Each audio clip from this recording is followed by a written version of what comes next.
because I didn't schedule this like I usually don't. So there's nobody in the chat right now. So this is all for those people who will see this in the future. I was thinking of doing something a little different today and work through some text and see what I can get at from there. Just because I'm going over this material with my study group. I meet on Fridays with them. So I thought it'd be good to do some refreshing reading and then maybe work through some of the plays. Well, I introduced them to the round strike, the Rundstich, and the double round strike last session. So also the hip cut, which is very fun. I like the hip cut quite a lot. I actually use the hip cut. I've had success using the hip cut, specifically the version he recommends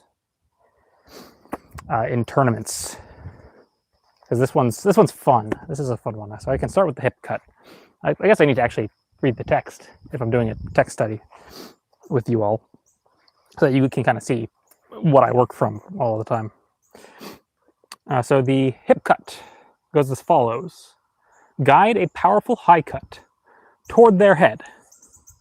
However, do not let it hit or touch, but instead turn the half edge outward and away from you and toward their left ear during the descent of your cut, to thus drop the forward point deeply at their face. You both force them to counteract and also recover yourself for the following cut. In that moment, actually I think it's this way. Yeah, turn the half edge outward away from you. That's not particularly important because you can do it to either side. So, it could be this way or it could be that way. It doesn't really matter. It cues us up for the next cut depending on which way it's turned. In that moment in which they rise to counteract, quickly pull your hilt around in front of your face and upward toward your left. Cut from your left outside of their right arm at their right hip, slantwise down from above in that moment in which they have lifted upward. This should take place in a single step in movement so that you lift your right foot with the first pulled high cut and set the foot down again in a step forward simultaneously with the completion of the hip cut. You have thus completed it correctly. This works from both sides. You can also execute the same cut with a thrust. Thrust from the iron gate straight upward at their face. As soon as they raise their hilt, cut at their hip as before. So, wherever we are, we throw, boom, boom, there. Obviously, you need to get down with it, but you get the idea. You throw, cut, and then you go down for the hip. I usually go for the right hip. I find that one tends to be, especially if they're fencing kind of like this, getting that right hip usually can get me under their sword. Because if I go there, there's often, if I have drawn them here, they very often want to kind of cut down this way. So if I've gone, boom, here, then I'm often not as covered from an afterblow as I am when I provoke them and I get under, like literally under their arm to this side. That tends to work out better for me. So the important part to this is that you really have to sell that first provocation. They need to feel the threat of that coming in at their face. And once they bite, that's when you drop.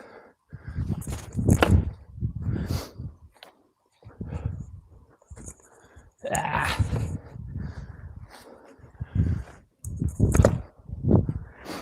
And you get fancy with it by doing it all in one step. And there's, of course, the thrust.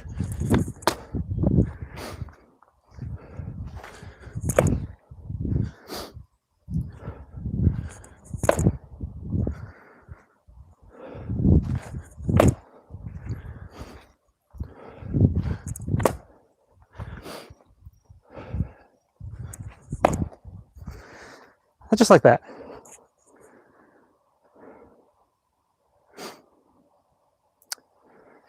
So that's the hip cut. It's very straightforward.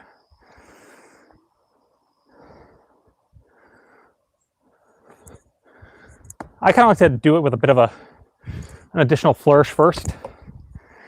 just to establish that I'm coming in, because when you want them to bite on your attack, they need to see that the attack's coming. So I like to signal the attack a little bit first. And also lets you build up speed for that second. So that's my addition there. Is he's just saying, but 1, 2, because this is strictly in isolation. This is just the technique without preamble. So he's saying from here we whoop there and then down to the hip. But I like to set up a little bit with a little moulinet to get up into the high guard. So I'll start from, and he doesn't run counter to what he says. He just says as we end, we just need to go into the high guard for the cut. So that could just be here. It could be here. It could just be up, straight up. You know, there doesn't even need to be a flourish. It can just be just a quick snap like that. Just whoop. But if I want to get a consistent reaction out of my opponent, giving them a bit more of a signal that it's coming in, I find helps.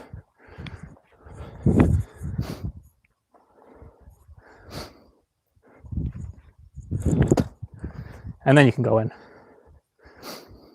And I like getting the extra speed on that initial moulinet because I find it makes whipping the edge around easier. Because I could go just boom, there, down, but if I go that, I just like it.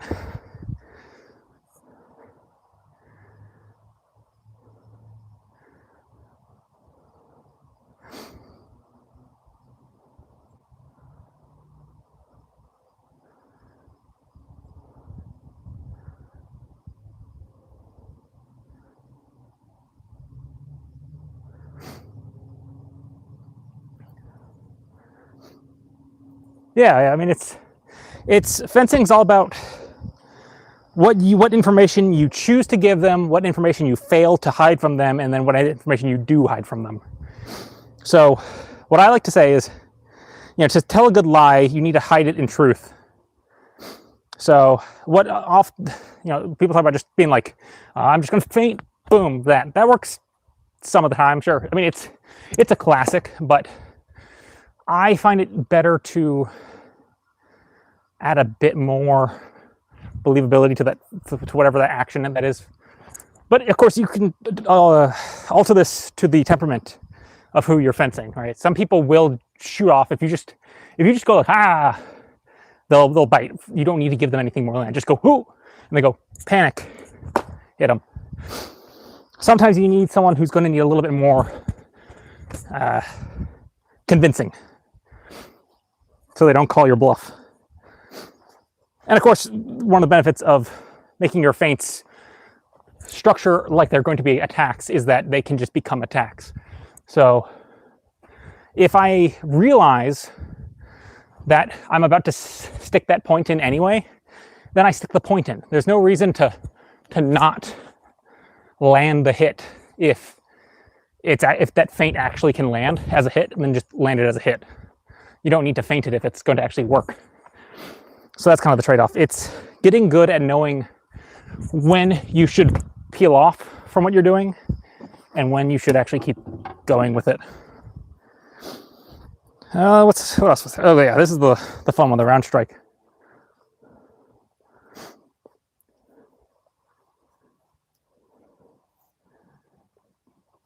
I was invited to teach one at next year's Queen's Gambit. So I'm trying to find something that I actually want to do as a workshop for that.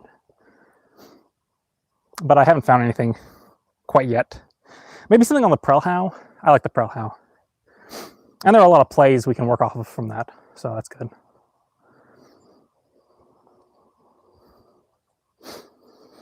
If you, let's see, the round strike. If you stand in the iron gate, pull your hilt upward towards your left and into the guard of the left ox. From there, draw a middle cut across toward their right, through at their face. In that same movement, draw the second cut likewise from your right toward their left, also completely through their thigh or knee. These 2 cuts should be completed in 1 movement. The first above through their right, the second low through their left, quickly with a single step in a circle, which strikes high through the opponent's face and low through the thigh. It is then called a round strike because of the circle it makes in moving around. So this is one of those just whoop, boom kind of things. You just pull up, give that first one, give the second one low. Sort of a similar beast to what we were doing with the hip cut, but instead of doing a feint, this is a straight cut through. So you just go up, boom, boom. Probably make it look nicer than that, but something kind of like that is sort of the idea.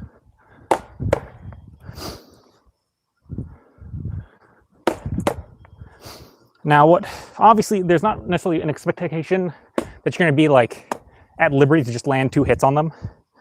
One of these is probably going to end up getting parried. It's probably going to be the first one. So it'll probably end up being that you get parried on the first one. But the important thing is that this cut is meant to basically you just throw it through regardless.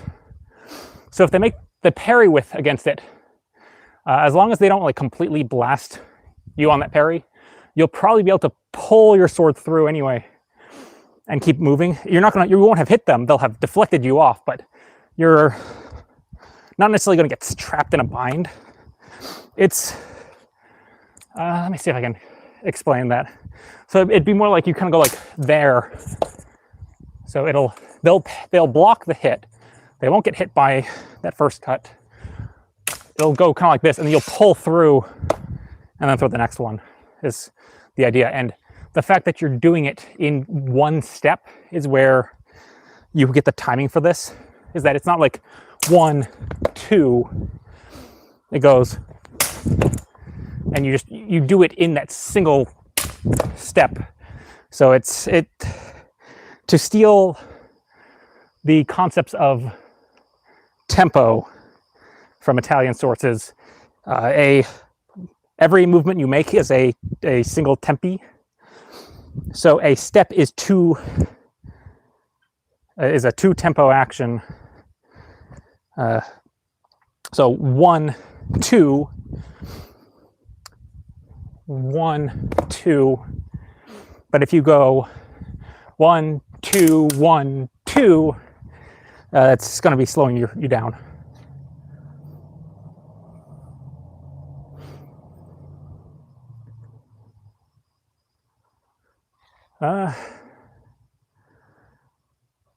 You're playing a swordsman type character. Any advice to give him flair in combat?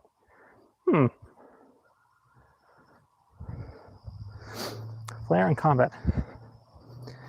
It's a tricky one. Let me think. It's tricky not because it's just such an open-ended question. It could be many things.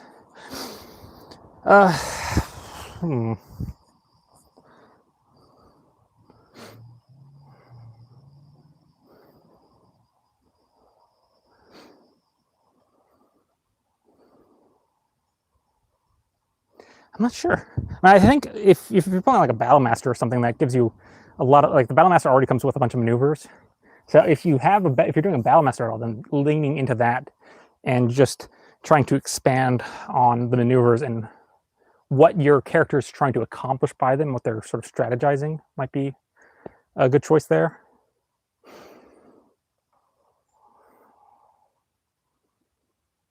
You could, if you get multiple attacks, you could explore different sort of cut sequences that they might be doing to try to set up those deeper plays. Like the hip cut or the round strike we were just talking about. If you get 2 attacks in your turn, maybe that is, you just go like boom, boom, and then if one misses and then one hits, then you would explain it as, that first one got parried, but then they flowed through onto the second one.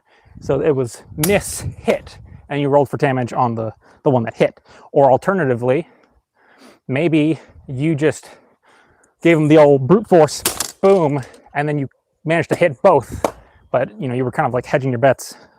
Something like that.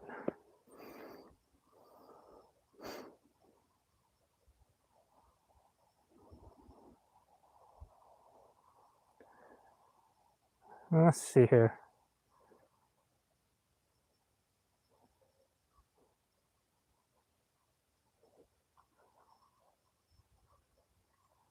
Is there any advantage of using a crease master over a longsword?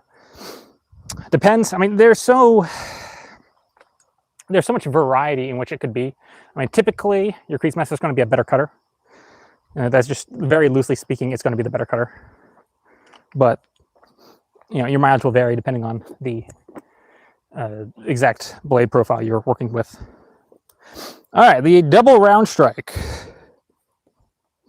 is the same. It's the round strike again, but there's an extra step.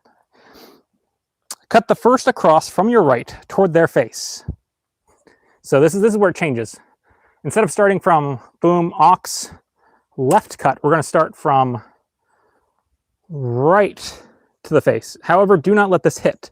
Instead, when cutting in, pull your hilt between you and them toward your left into the same guard of the ox, and turn your right side well toward your left, following the hilt. You should not remain in this position even for a moment, but instead, in that same pull upward, drop your head downward and cut the second around your head toward their right side across at the middle or shoulder. However, this cut doesn't move through, but only up to their counteraction if they have turned the counteraction forward. Afterward, lift your hilt upward in this cut and toward your right again. Let your blade move back around and cut the third completely from your right across through their foot.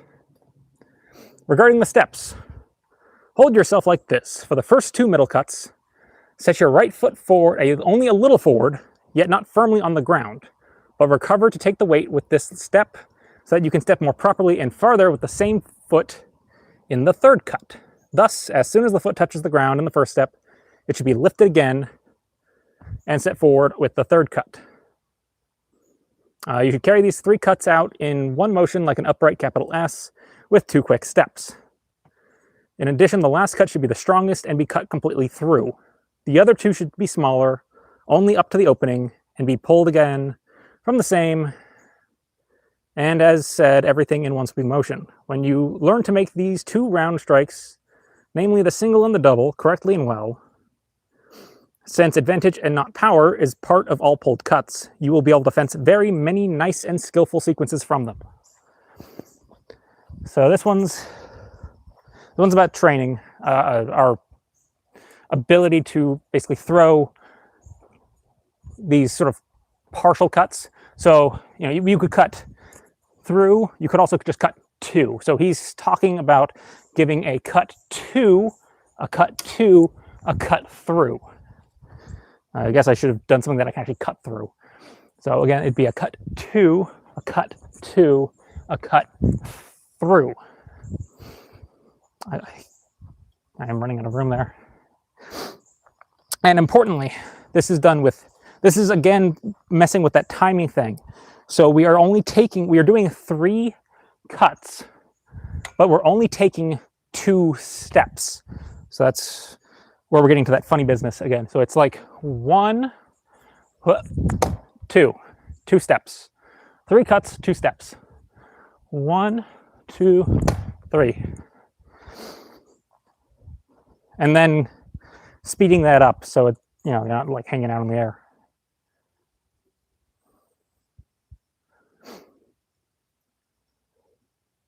Oh boy. Would you say fencing, historically speaking, is flamboyant? What do people who didn't fence think of fencers? So that's a funny thing. A lot of it kind of goes back and forth. It depends on where you are. But getting into Myers' time, fencers often have a not so great reputation as being troublemakers, layabouts, lazy, good for nothings, who just get up to trouble and pick fights. That's kind of the reputation. Myers opposed to that reputation.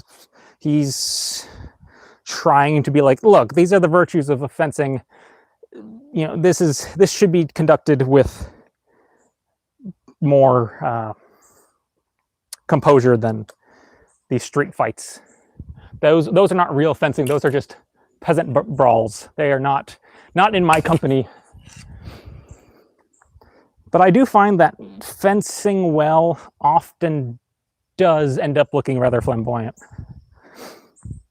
just because it comes with a certain amount of, I mean, it depends on what kind of fencing you're doing, though.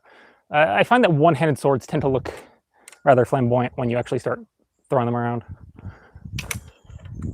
Anything that sticks the point into something, because you have to, or rather, it sticks the point and also throws cuts at the same time. Like, if you have something that changes from cuts to thrusts a lot, those tend to look very, very fancy.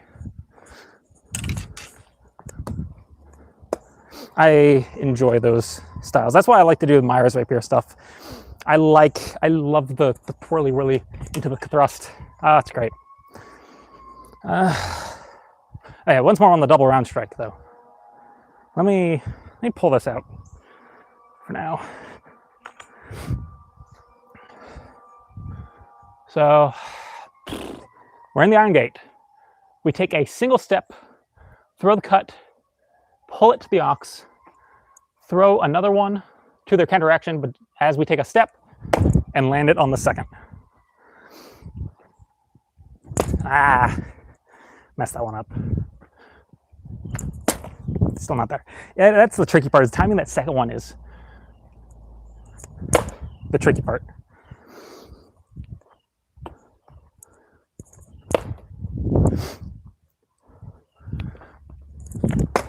Nah, that second one was bad, or that third cut was bad.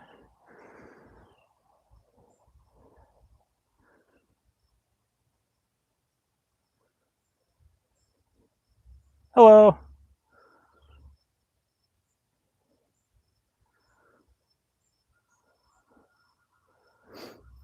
Oh, glad to hear that, Sovereign.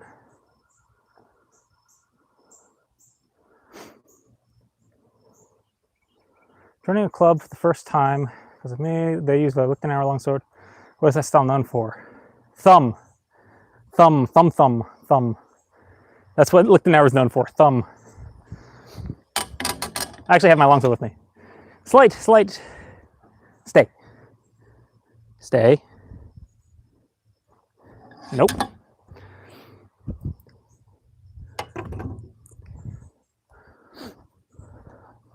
Slight detour. Turn the clock back 100 years. Thumb. My Lichtenauer is known for thumbs. You get all the funky thummy stuff. So you've got like, you can do the Shiel, Pa, Zwerks. You've got Shielhau. You've got Kunpao. Basically the 5 master cuts. Although they're not referred to as master cuts in the Zettel. Master cuts is a Meyer thing. But essentially you get all these funky ways of using the sword, as Meyer would say, inverted, which are trademarks of that Lichtenauer kind of lineage that Meyer is also a part of. People who say Meyer's not KDF, I am like, his book is literally called KDF. I mean, not literally KDF. It's a foundational description of the art of fencing. Art of fencing being the translation of Kunst des Fechten, which is what KDF is. Hello, Haven. I have a lightsaber. I have many lightsabers. I haven't really like fought with them though. They're mostly for looking pretty. I don't know if I have it in my heart to smash them up.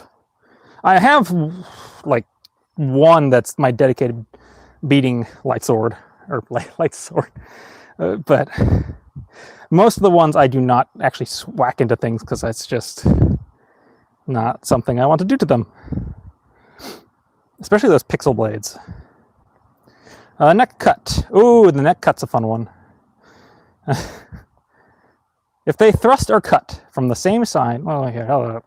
Fence this cut this way. Hold your weapon on the right, in the low guard or the iron gate, and wait to see if they want to fence at you from their right. So we're being something like this. We might be, what was it? The low guard or the iron gate. So we might be here, but we might very well be kind of like down here, inviting them to attack us into that left side. So we just kind of hang out here, give them a target, see if we can get them to come for it. If they thrust or cut from the same toward your left, leap well toward their left and away from their thrust or cut, and simultaneously with this step, hit across with the inward flat, high, on the strong of their blade.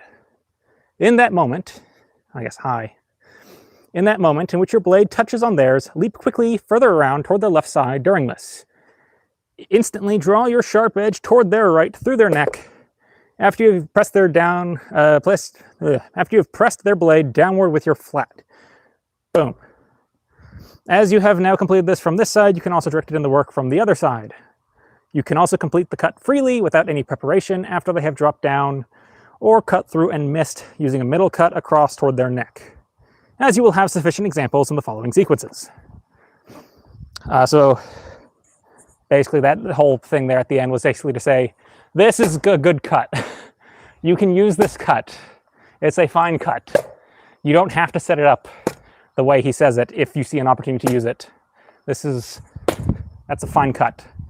You just off to the side if there's an opening.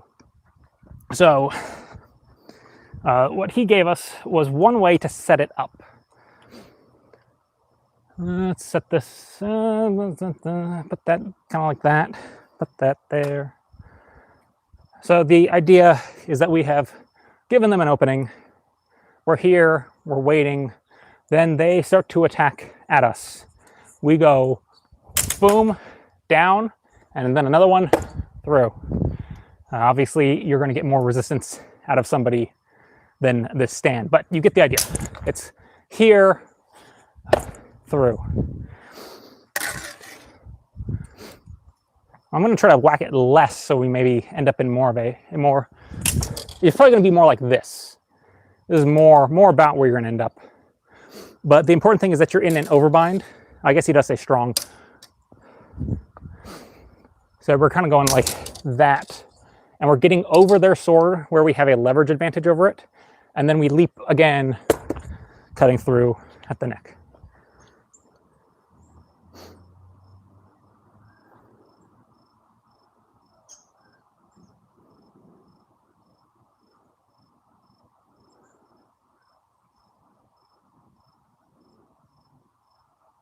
I'm a big fan of Siggy's and Regagnier's for tournament fencing.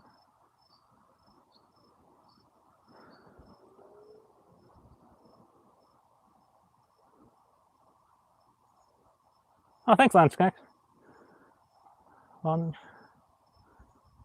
Let's see here. Yeah, so once more on the neck cut. Basically that. One. Oh, I knock out the stand. That works too.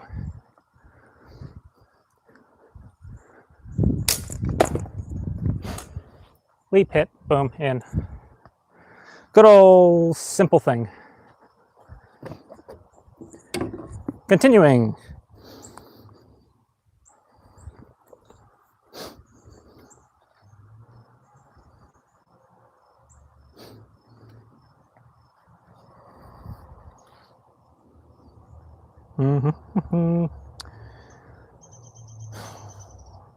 Doesn't really give an example of the foot cut. He just says, don't go for the foot unless you have set it up.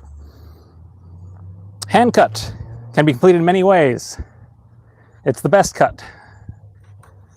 But we're not going to get into that because he, once again, doesn't give us an example play. He just says there will be some.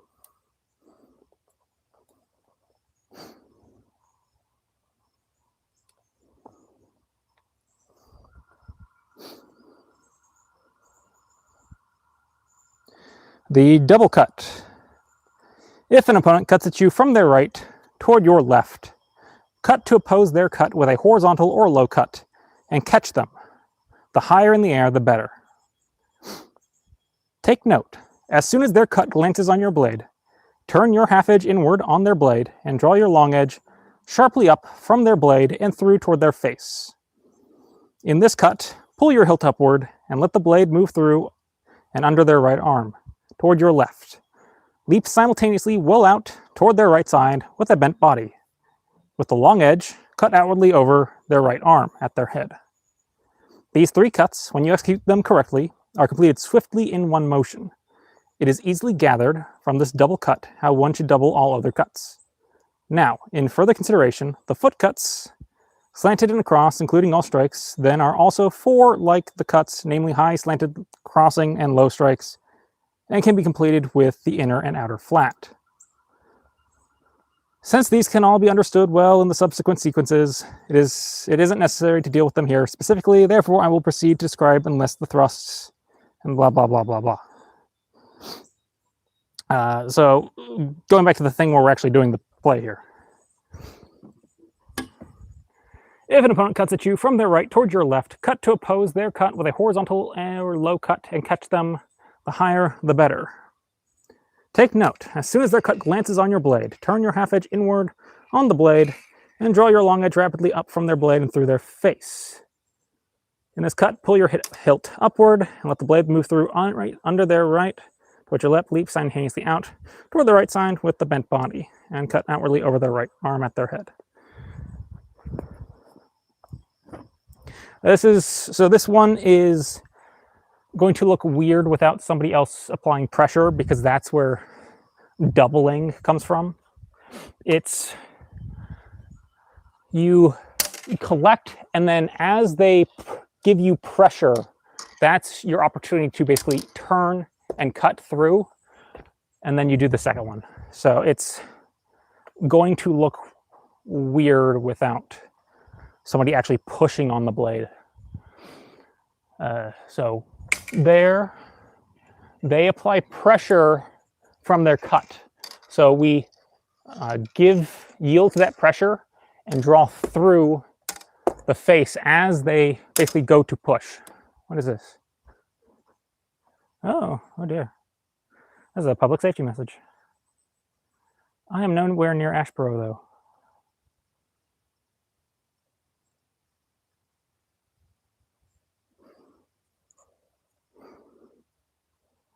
Okay, I'm back, I think. Yep. Yeah, there was a safety alert.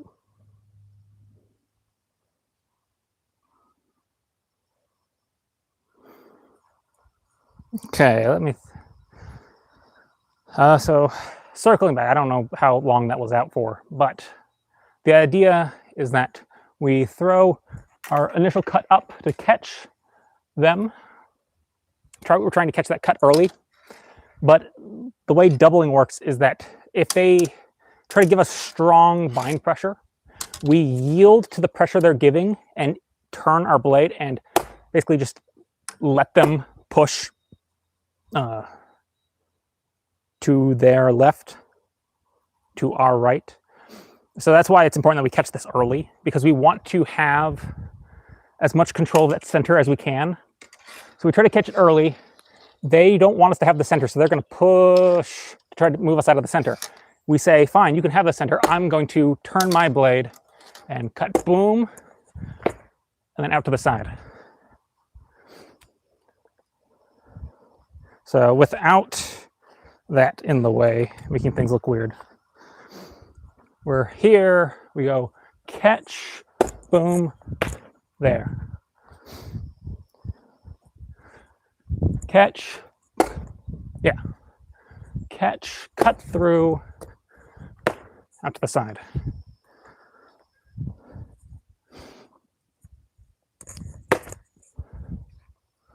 With a leap out to the left, because we're trying to, once we've done that double slice, we need to make sure we are no longer in the center. Because while they're giving us pressure, and that outward pressure, we can do the double cut just fine, because they're pushing out, not in. If they're pushing in, we can't do this. If they're pushing out, we can. So as long as they're pushing out, we do this. We have yielded them the center, but they are trying to push us out of the center entirely right now, so we have a moment where we can work. So we have caught, yielded the center, cut through, leap out to the side, and establish a new center line.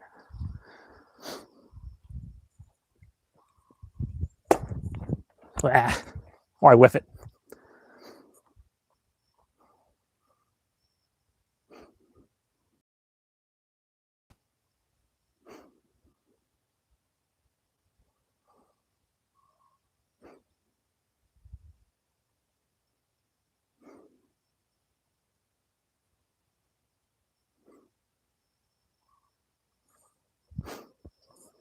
Let's see.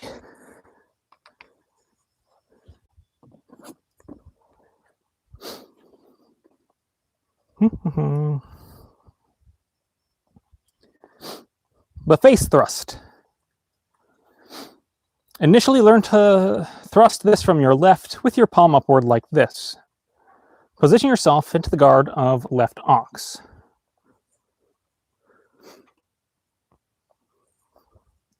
If they subsequently thrust toward your right, leap well out toward their right and away from their thrust. In that moment in which they thrust in with an extended arm from your left and above their right arm at their face. Position yourself. Oh, this is a different one right here. So this is basically just exchange the thrust. It's a void. It's a void with a step. Of course, it's a void with a step. Although you could void with a lean. There's not necessarily going to be a step involved. Let's see. Essentially, we're offering them an opening. They are thrusting in, and you just step out. And importantly, project your own blade between you and them, so that if they do try to bring their blade back in, you've got something kind of like in the way of their blade. Here. You will possibly end up on top of their blade too as you do it, but once again, not something that translates well to the bike stand. But you basically just give them the opening here, they thrust for it, you step off to that side and unwind your arm over their blade and work it in from there. What if I go over here? Something kind of like that.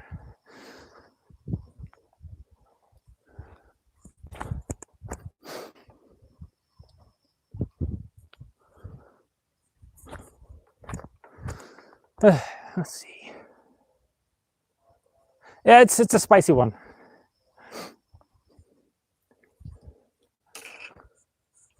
It is very reliant on getting that closure from the. It's a twofold thing. One is establishing a new center line by being off from them, and then basically locking them out with a straight arm. There's a picture. I guess I can include it here. You can see it is a spicy thrust. So there is not a lot keeping you safe. You are very reliant on being, but here, look at you can see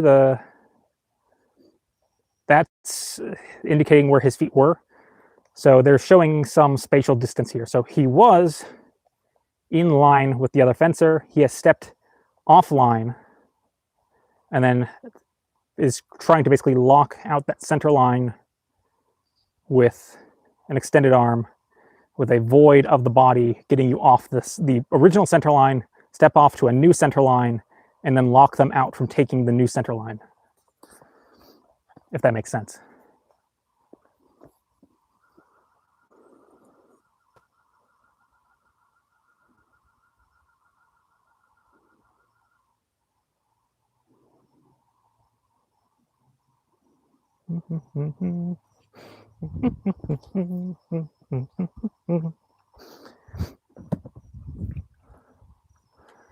So, void off to the side.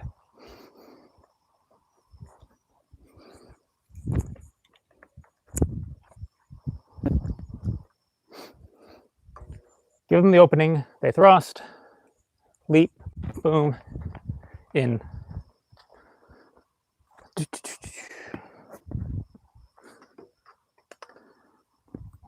Continuing.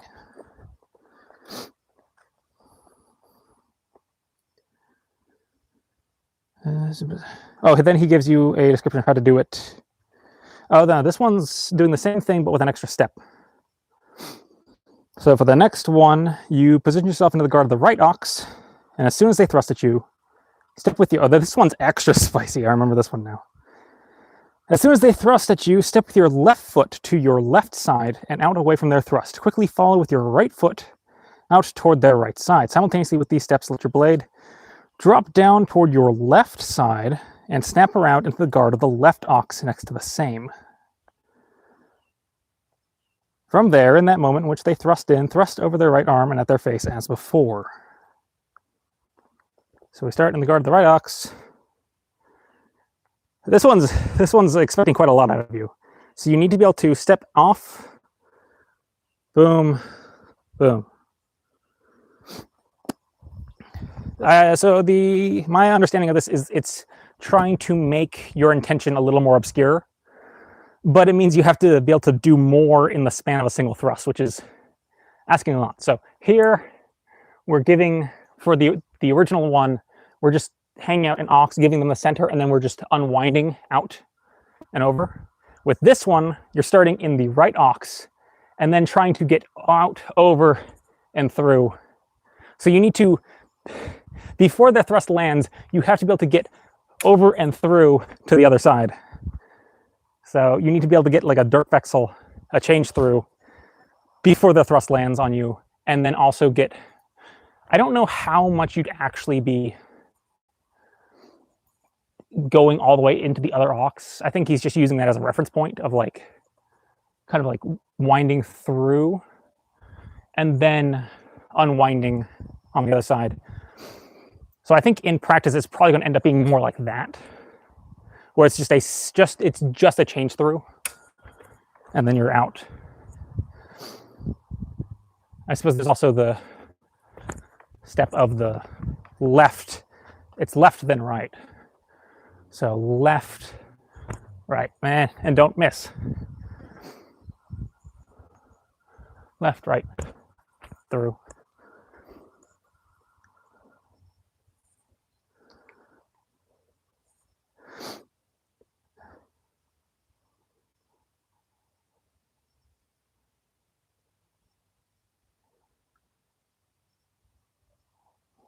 I don't, Muterin, I don't think I'd call it a Muterin. I mean, there is sort of there's a bit of a transmutate, but you're not, it's not like you're going high to low or anything like that. It's just, I would call it just a Dirk Vexel. I don't think I'd qualify it as a Muterin. I think it's just Dirk Vexel into a thrust.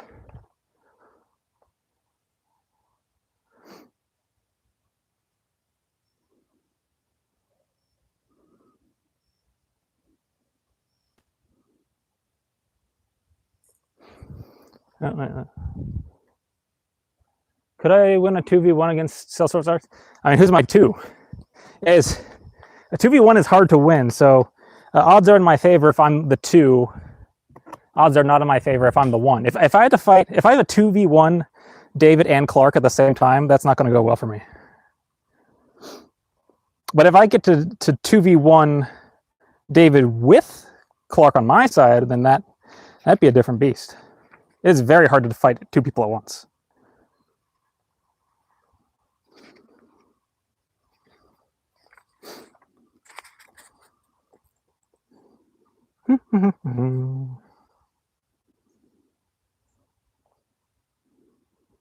Oh, is this another Dirk Vexel?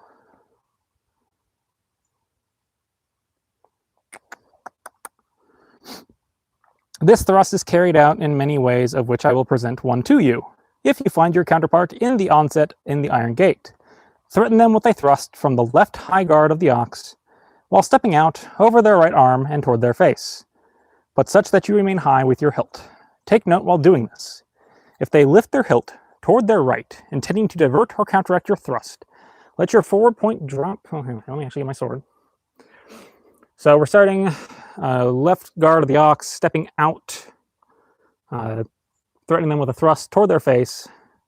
If they lift their hilt toward their right, intending to divert or counteract your threat, let your point drop downward next to their right shoulder and move or change through with the point under their right arm. Only after you are completely inside of their right arm, thrust up at their throat from below, such that when guiding your thrust in, the long edge is downward and the short edge upward, and your weapon ends in high long point after the completed thrust. Yeah, so that's another Dirk Vexel then. Another Dirk Vexel thrust. Uh, so we're basically giving them a threat here. They're going to try to, this is not going to, there's no point for this here. This is not going to apply remotely accurately enough for what we need to properly portray it. But essentially, you give them this here, they don't like it, so they're going to try to parry it off. So you go boom up from underneath. So parry there, sliding off. Thrust there, boom, under.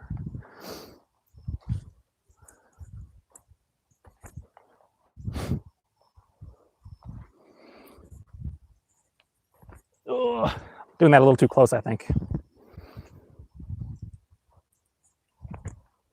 Yeah, more like that. Up, there. Threaten them with the thrust, stepping off, under, in.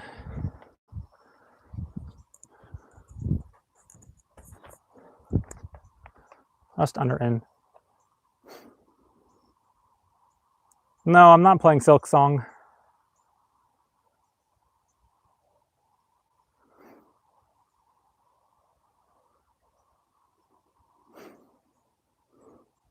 Have I ever landed Posada Soto in sparring? I don't do them very often. I'm trying to think if I've done one. I think I've done it at least once. More often I get some sort of like low line cut. I don't usually go all the way to like there, but I do often cut to like that.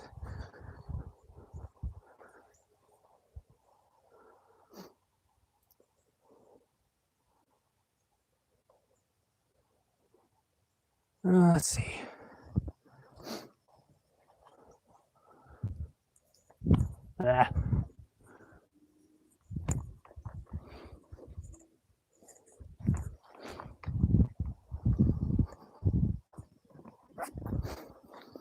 Okay, continuing.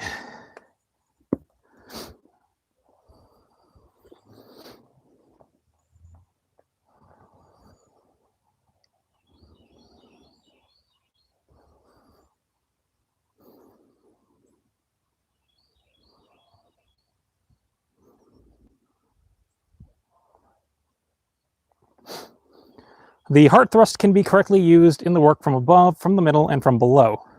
However, from all of these, please take note of this point. If an opponent cuts from their right, cut from your right across toward their weapon. With this cut, step with your right foot through and well under their blade. So start this cut, step with your right foot through and well under the blade toward their right, so that you catch their strike in the strong of your blade. Because we are cutting, we also cut. Let's see here. Opponent cuts from their right, cut from your right across toward their weapon, stepping with your right foot through and well under the blade toward their right, so that you catch their strike in the strong of your blade. The closer to the hilt and higher in the air that this occurs, the better.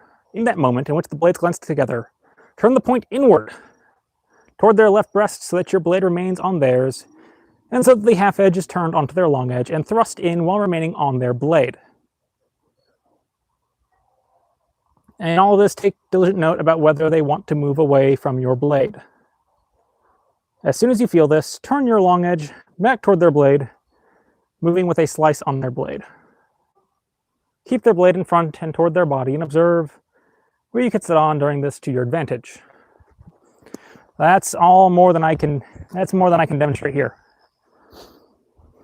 But I can do the first part.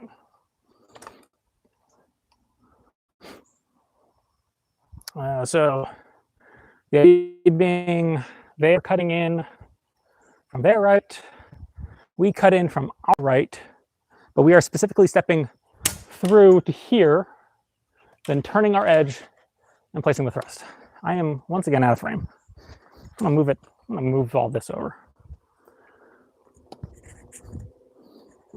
Yeah, and then a little bit of that. Cut, here, turn, stab.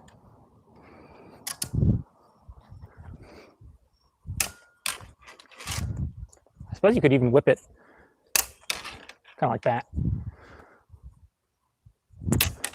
Yeah, that's probably where it's at. Hey, this probably looks familiar.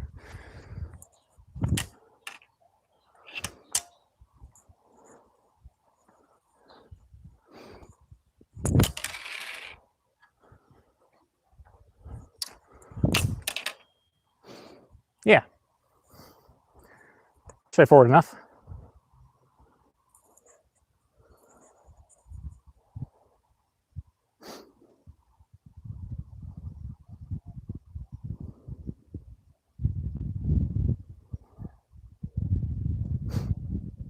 Yeah, I mean, if your sword is representing a sharp sword, then it should. The question was if a false edge cut with a rapier counts. If cutting is permissible, yeah, it should.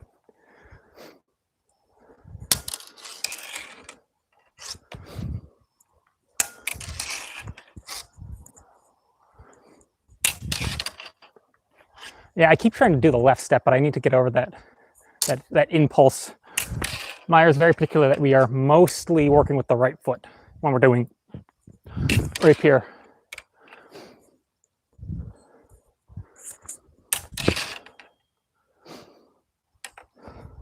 Something like that.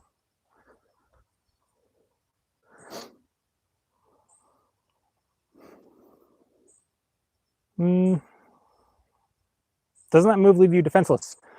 No, it's. He says you were what were. There's a impulse we are looking for. Let me find the exact wording he's using.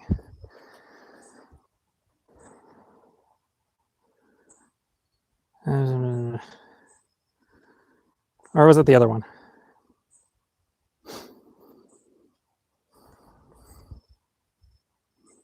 We're waiting to see if they try to move away from our blade, but that's so. If they try to go away from our blade, we immediately try to wind back. But this is, you are making a parry first. In practice, it's going to end up being very like one movement, but there is a distinct parry first, then a turn of the blade. And once again, I did it with my left foot. Boom, there. So there's a turn of the blade, and then you get to there, and then your cross is engaged too. So the cross is an important part here.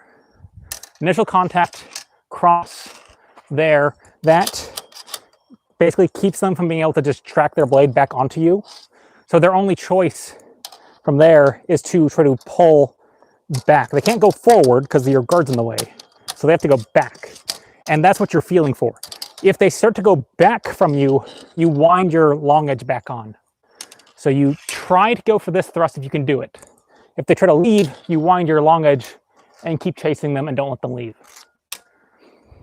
So it might end up being kind of like 1 here, 2 there, or something like that. There's a bunch of different ways this could go, but that's the most likely. I keep wanting to do my left foot. Keep wanting to do left. There. Left would be probably fine after that, but that first one should definitely be with the right foot because we're trying to get our body out of the way. Doing it with the right foot will avoid our body better.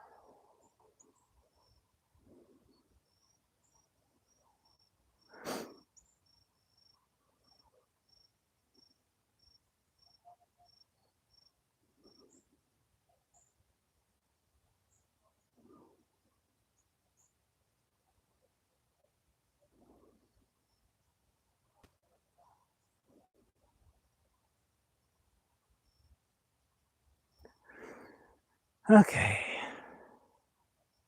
Yes, the green book is KDF. One last time, just to explore where we are protected in this. is they're cutting for us. We cut in against them. We create a bind. We basically yield to that pressure of their cut, just a wee bit, and we invert our blade. So we have parried with the long edge. They're giving pressure. We turn into that, and we step through to their right side and drive the point. If at any point in this movement we feel that they start to come away, we are no longer safe if they come away. So if we feel them starting to come away, we use a feeling. For people who don't fence in here, feeling is basically sensing through your sword what's going on. You basically use it like a blind stick. You can sense quite a lot of intent through the bind. So you will feel them leaving before you see them leaving. You're faster reacting to touch than you are to sight. So as soon as you feel this pressure disappear, you immediately try to reacquire it and turn back around. So boom, there, they start to leave, you go, no you don't. And then you keep chasing them. And then that's how you get into complicated binding and winding and everything from there.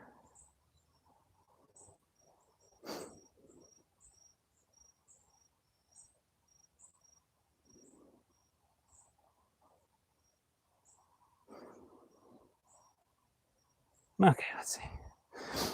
Continuing.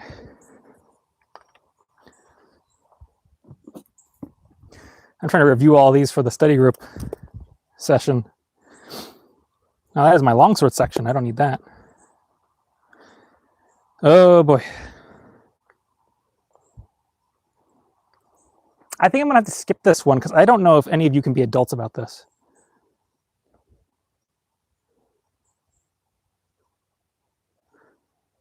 Liam probably knows what comes next.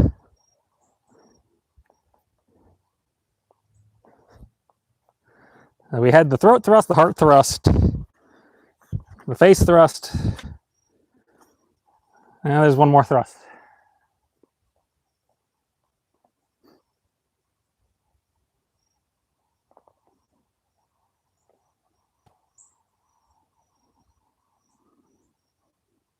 Yeah. Yep. It's the genital thrust. Yeah, get it out now.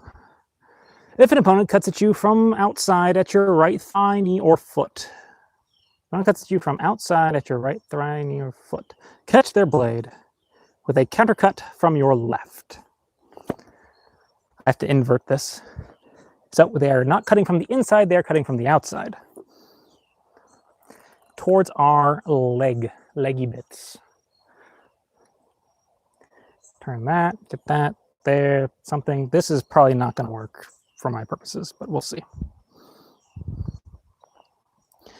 Catch their blade with a countercut from your left. Starting step. Yeah, this isn't going to work with the, there's no way I can make this work with the stand. Let's just move that out of the way. We're going to use our imagination. Okay? Imagine, if we will, we are standing here. They have cut, boom, for the outside of our leg. Catch their blade with a countercut from your left. During this, step with your left foot well out toward their right. As soon as the blades touch together, step further forward with your right foot toward them. During this step, turn the point upward and inward under their blade. Oh boy. And thrust at their genitals. That is a complicated wind. I feel like I need...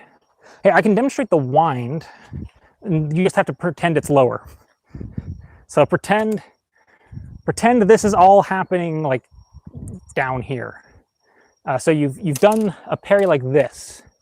Wait, I'm not really in frame here. So I've cut for your leg, your foot. You've parried, boom, down below. So we've stepped out here. So the wind he's talking about is that we come up and under their blade, because it's important again that we collect their sword. Let me turn it. Yeah, okay, you can see it here. Yeah, so so again, pretend that all of this is happening like down here.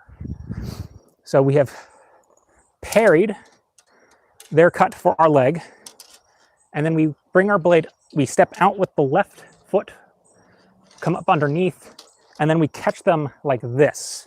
So our blade is on the right, our cross is on the left, kind of locking their blade in, and then you just jam that right up into the groin.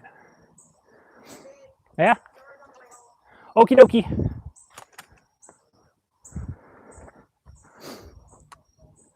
One, two. One, two. Nasty, nasty thing that will get you kicked out of tournaments. I mean, I guess if you drove the point higher, if you made it into a stomach thrust, that would probably be fine. I would still, oh, that would stink though. Ouch.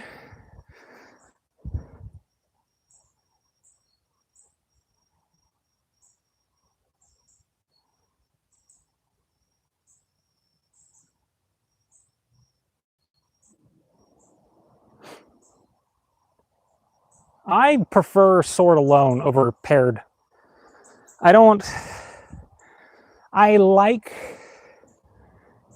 enjoy the fencing you get when you have one singular object to both attack and defend with. I find it makes for prettier fencing.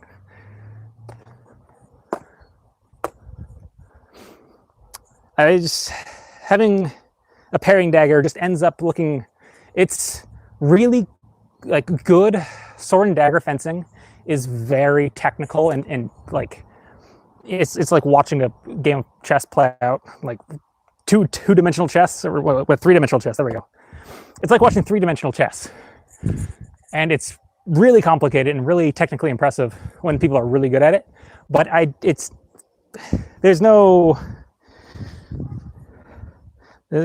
lacks the zest that a one-handed sword, you don't get the boom, boom, blah, blah, blah. That looks really cool and movie-esque. You just end up with crab battle. And crab battle is not as fun to me. Because again, this is all historical swordsmanship. It's not like it's a modern self-defense system. What is most effective doesn't really matter here quite so much. You know, I mean, obviously, you shouldn't neglect the other things. And of course, the fencing should still be historically sound. And, you know, in theory, you should be acting with some mind to practicality. But as far as what particular subset you're interested in pursuing, you know, you're not depending on this for your life anymore. So you can study the aspects, the sort of granular aspects that interest you more. So, you know, if I were wandering around in 1570 or whatever, yeah, I'd probably want to spend more time learning to use that dagger in my offhand than I do now. But given that I get to like shake hands and agree with the other person what we're going to be fencing with now, I prefer to spend my time on the single sword just because I find it more rewarding. But that's just me.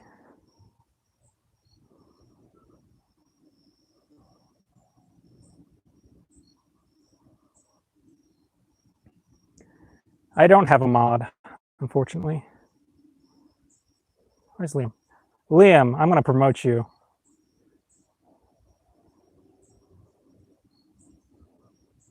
Congratulations, Liam, you've been promoted.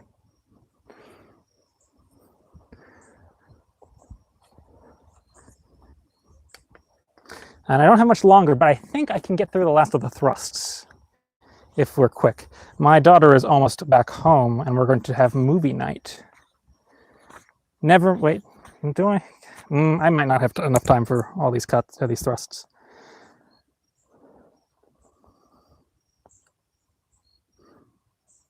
Well, you know, I'm not paying you anything right now, so.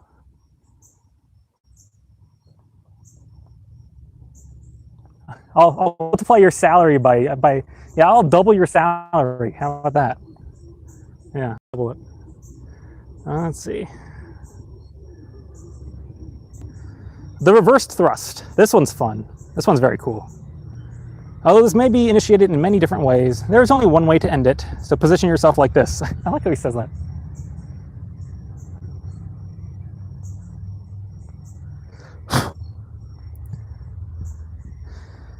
Although this may be initiated in many different ways, there is only one way to end it. So position yourself like this. If your opponent stands in front of you in the simple brace or the iron gate, thrust at them straight upward from the right low guard, inside of their weapon, and hard on their blade at their face. I think this one we can do with the stand. Ooh, exciting. And this way.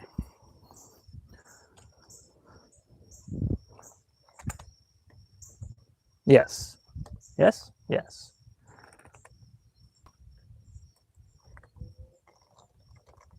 Okay.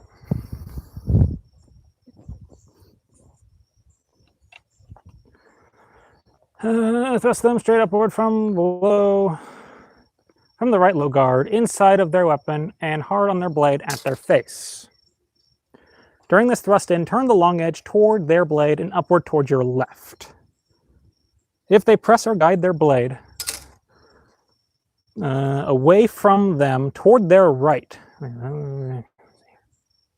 thrust them straight upward from the right low guard. It's always important to get the directions right. He flips the perspective of who's right and left he's talking about very frequently. Thrust at them straight upward from the right low guard, inside of their weapon, and hard on their blade at their face. During the thrust, turn the long edge toward their blade and upward toward your left. If they press or guide your blade out away from them, toward their right, upward or to the side. This is where I'm. So I believe then that they are turning. I suppose they're doing this then, is what that's describing. Because I'm trying to, if I'm here, if they want to dispel me to their right, they're going to have to go like that. Which, of course, is exactly where we get to the reverse thrust. So, I mean, that tracks. It matches the picture at the end. It's just going to be annoying to try to demonstrate that.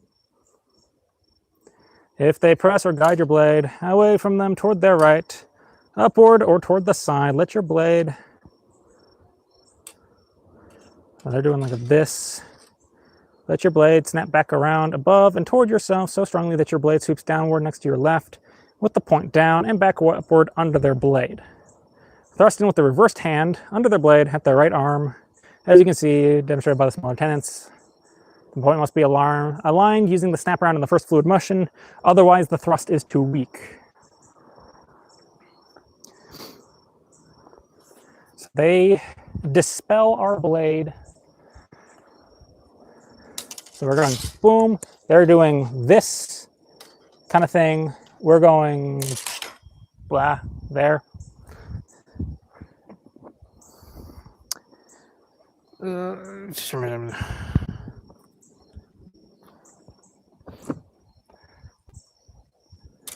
Thrust, something happens, they dispel it that way, we go boom in underneath. So we get knocked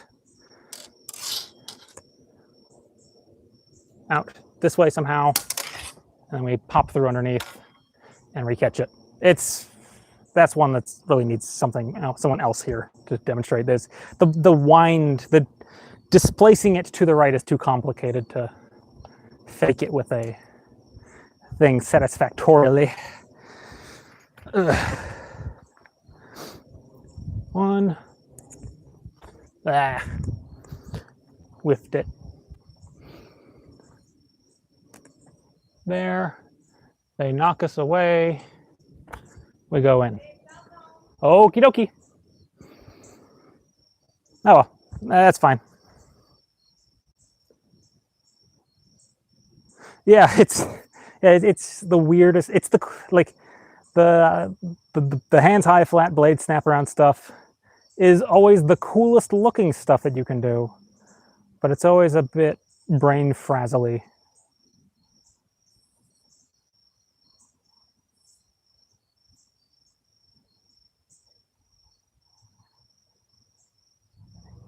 Yeah, so the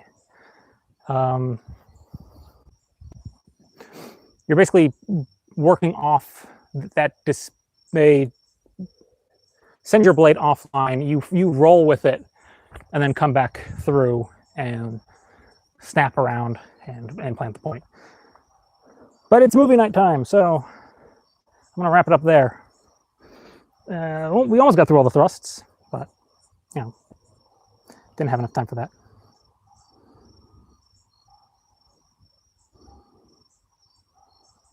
Yeah.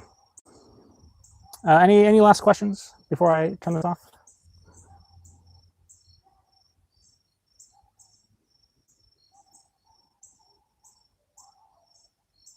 Would it not be better to get your offhand away from the blades? It's a choice. It depends on whether or not you want to have that thing handy for grappling.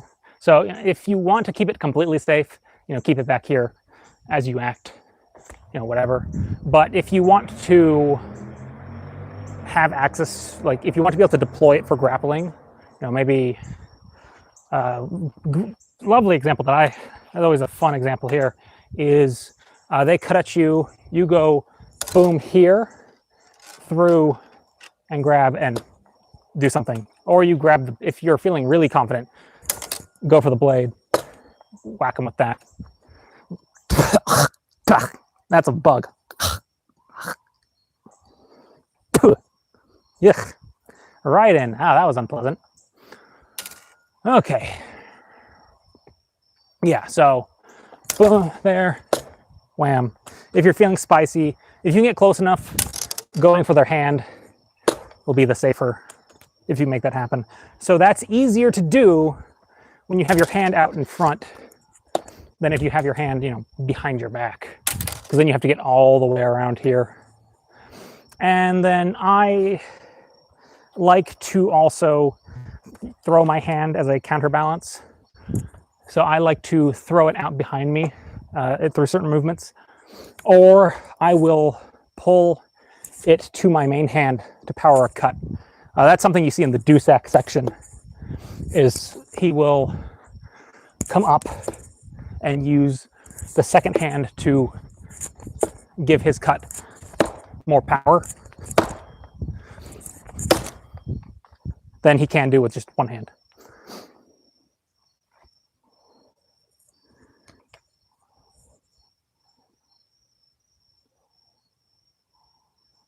No, I won't be at IGX.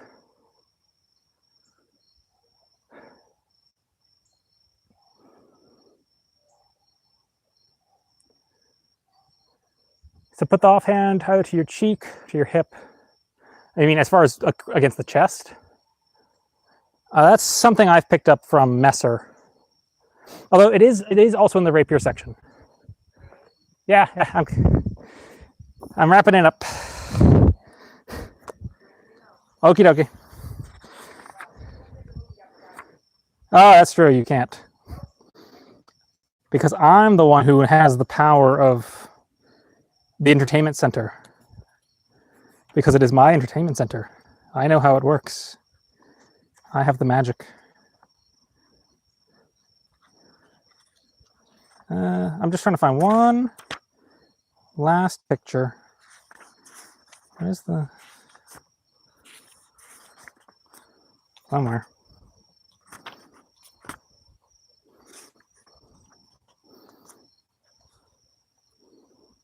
Oh, but here's one with it by the face. So there's a face one. There's a behind the back one. Here's a cast back, has a counterweight. So he's throwing it back. And then I can find, oh, that's the same picture again.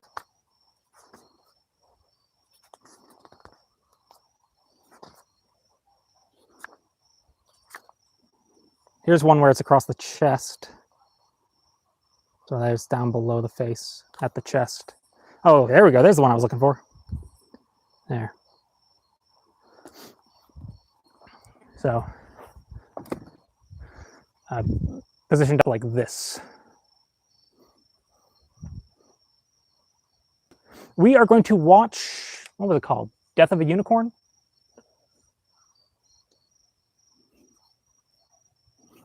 So Death of a Unicorn. Okay. Anyways, I'm going to wrap it there before my wife gets impatient. Good night. Bye.